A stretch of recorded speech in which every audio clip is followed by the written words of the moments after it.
Cariograma. Se refiere a la representación ordenada de los cromosomas de una persona, un esquema, foto o dibujo de los cromosomas de una célula metafásica ordenados de acuerdo a su morfología. Metacéntricos, submetacéntricos, telocéntricos, subtelocéntricos y acrocéntricos, y tamaño, para esto se utilizan tinciones especiales que permiten distinguir las bandas claras y oscuras en los cromosomas y de esa manera saber si la persona sufre de una alteración cromosómica. Leyes de la herencia de Mendel.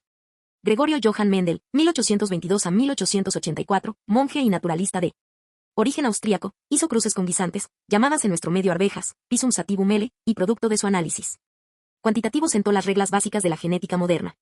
Primera ley de Mendel. También llamada ley de la uniformidad de los híbridos de la primera generación, F1, y dice que cuando se cruzan dos variedades de individuos de raza pura ambos, homocigotos, para un determinado carácter, todos los híbridos de la primera generación son iguales fenotípicamente a uno de los progenitores, el cual será llamado dominante y el otro recesivo. Lo que esta primera ley quiere decir es que existen unos genes más fuertes que otros, por tanto, siempre van a ser evidentes, palpables, visibles o medibles. Debido a que siempre que estén presentes en un individuo esos genes se expresarán opacando. A otros, se les dio el nombre de genes dominantes, ya que vencen a los genes recesivos. Estos últimos solo se expresan en ausencia de un gen dominante. Experimento. Mendel llegó a esta conclusión trabajando con una variedad pura de guisantes que producían semillas amarillas y con una variedad que producía semillas verdes. Al hacer un cruzamiento entre estas plantas, obtenía siempre plantas con semillas amarillas. Primera generación F1. Fenotipo, 100% semillas amarillas. Genotipo, 100% heterocigotos.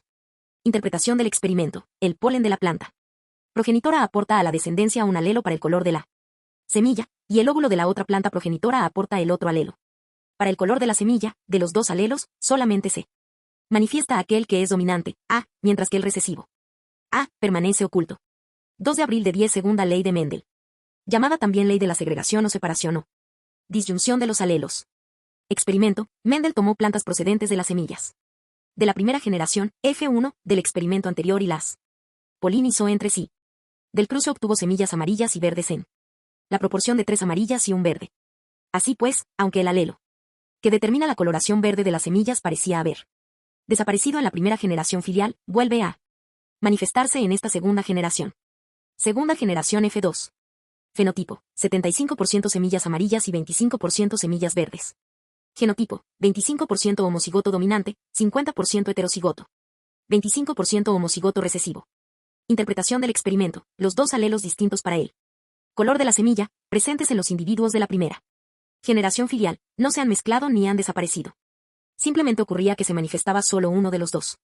Cuando el individuo de fenotipo amarillo y genotipo A forme los gametos, se separan los alelos, de tal forma que en cada gameto solo habrá uno de los alelos. Ello explica los resultados obtenidos. 3 de abril de 10 Tercera ley de Mendel. Conocida también como ley de la herencia independiente de caracteres o segregación independiente.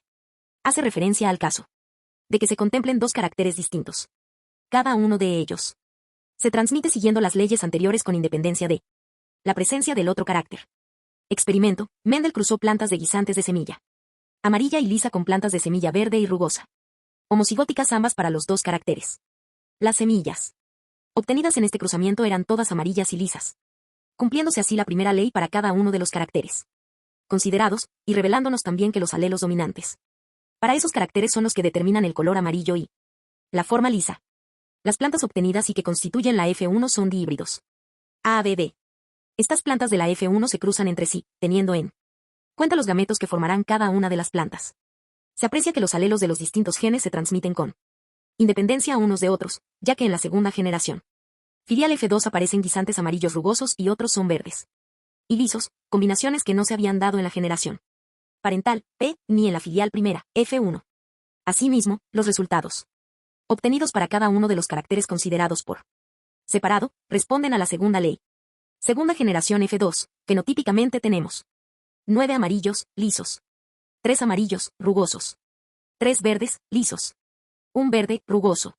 Interpretación del experimento. Los resultados de los experimentos de la tercera ley refuerzan el concepto de que los genes son independientes entre sí, que no se mezclan ni desaparecen generación tras generación. Para esta interpretación fue providencial la elección de los caracteres, pues estos resultados no se cumplen siempre, sino solamente en el caso de que los dos caracteres a estudiar estén regulados por Genes que se encuentran en distintos cromosomas.